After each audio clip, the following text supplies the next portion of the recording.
Okay, so I am nowhere near my comic shop to get free comic book day issues. But I'm also stupid enough that I could have bought this for $1.99 probably, and instead paid $4.60 for it. And I believe it's the same issue. So yeah, there's that. I mean, admittedly enough, it's got individual covers, which is different from the standard one. So there is that. But this is the traditional, as it is now. I suppose with 3 issues into it, of Energon Universe Roundup, which kind of kicks off the storylines for the rest of the year. So the first one is a mask intro. We see this lass talking about apparently she blows some guy's thing up and then blew up the people that paid her to do it, and apparently they were trying to manipulate her and doing stuff. And Miles Mayhem is kind of like, okay, fair enough. Right, I'm here to offer you a job with this mask. I don't know who this lady is because I don't remember her being in the comic, in the original TV series. Anyway, Matt Tracker's there and he's realizing that stuff's going on as well, and apparently they track this helicopter to a prison, and if they think the helicopter is an incoming chopper, and it's not. It's obviously turns into the jet which attacks. I always find it weird that Miles Mayhem's thing was a jet and a helicopter because there's two air vehicles. A lot of them are stuff like transforms into a car into a flying thing. The idea that his turns into a helicopter into a plane. Well, they both fly, so it would be a helicopter into like a tank. That'd be cooler. Anyway, right, they get out, and apparently they're in there to get hold of Sly Rax. Um, he uses his I think it's his acid blast. I assume that's stuff it's hers or Miles Mayhem's. I can't remember what his mask does.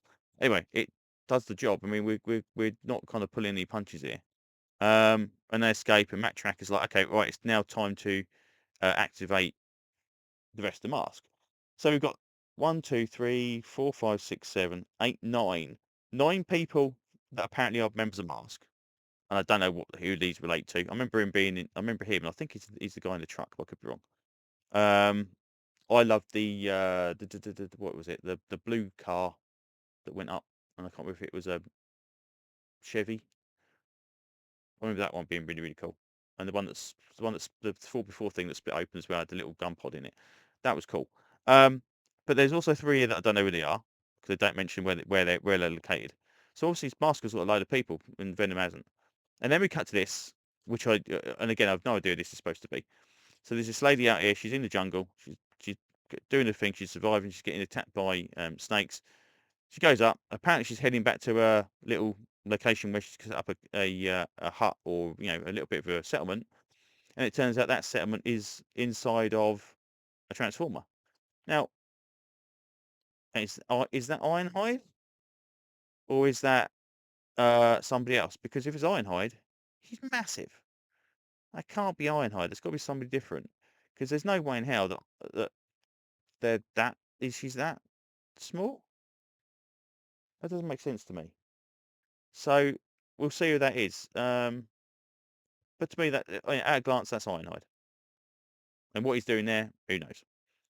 Um, then we get a weird one, which seems to be out of um, continuity in the fact that the stuff that happens in it hasn't happened yet. And I think they've either Void Rivals got pushed. We've lost an issue of Void Rivals, which is why they're trying to get it in there, or we've just kind of messed up somehow.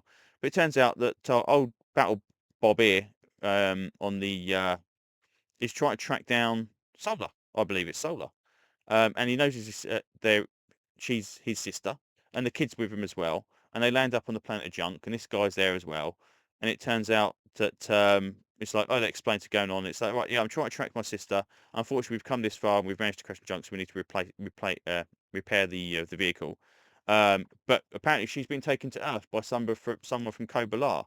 And the guy who's on thing, it's like, oh, Earth, I've been from Earth, and I'm from Kobalar, and that's where I come from. And it's like, okay, well, we'll all go together then. So it's like, right, that hasn't happened yet that I'm aware of. So that's weird. And obviously all these bods going to Earth along with everything else. I don't know what's going on with that, so we shall see.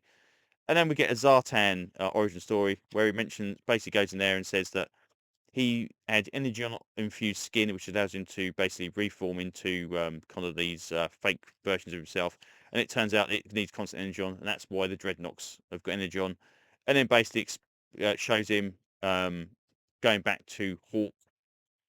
Is it Hawk? I can never remember. It's Flag, Hawk. Oh, it's Hawk. See, I can never which way it is. Um, so at least we know that Hawk there is an original Hawk. That Zartan has not infiltrated all the way from the beginning of everything as in inserted himself into the military and kind of that. But apparently he has literally been there from effectively from day one. That he's set up some kind of GI but then there's also got his little night ops people um, that is his own little pocket GI Joe that's under his command solely, and they're the ones that's gonna kind of do what he needs to do. And apparently, upcoming, I think in a couple of issues, 3 issues, 4 issues, we've got GI Joe versus this Night Watch bods as well. So obviously that's going to be where kind of Zartan does his thing and tries to make his move. I'm not quite sure if he formed GI Joe and what the point of it is. I'm assuming he's not. I'm assuming that Hawk did GI Joe. He moved in there and he's going to use Night Watch to try and knock them out and then take control of the entire group of GI Joe, which would make more sense. But yeah, so that's quite nice to see his R10 origin. And apparently this chap's going to show up, or Crystal Ball or Orb or whatever it's called. We've still got that incredibly cool Shockwave picture. And then we've got this, this is May 27th. So I mean that's again that's two issues in May. Oh no, Void Rivals was late, wasn't it? I think Void Rivals was later. So okay, that makes sense. But still doesn't fit in with this kind of the continuity with this one. And then of course we've got Mask. So of course we'll try Mask. We'll see how it goes. And it's obviously if it ties into all this stuff, it's highly likely that I'd continue to get it. But you know, hopefully it's as good as this stuff, and we don't have any issues with it. But yeah, all in all, a decent little intro. At least it's unique stuff, and we're not kind of seeing reprinted stuff. It definitely leaves you kind of wondering what's going on. I'm definitely not sure what's going on with the Ironhide thing. But yeah, pretty good all overall. So yeah, very cool. So yeah, I think that's enough rambling for now. So thanks for listening, and hopefully I will see you on another video very, very soon. Thanks very much. Bye bye.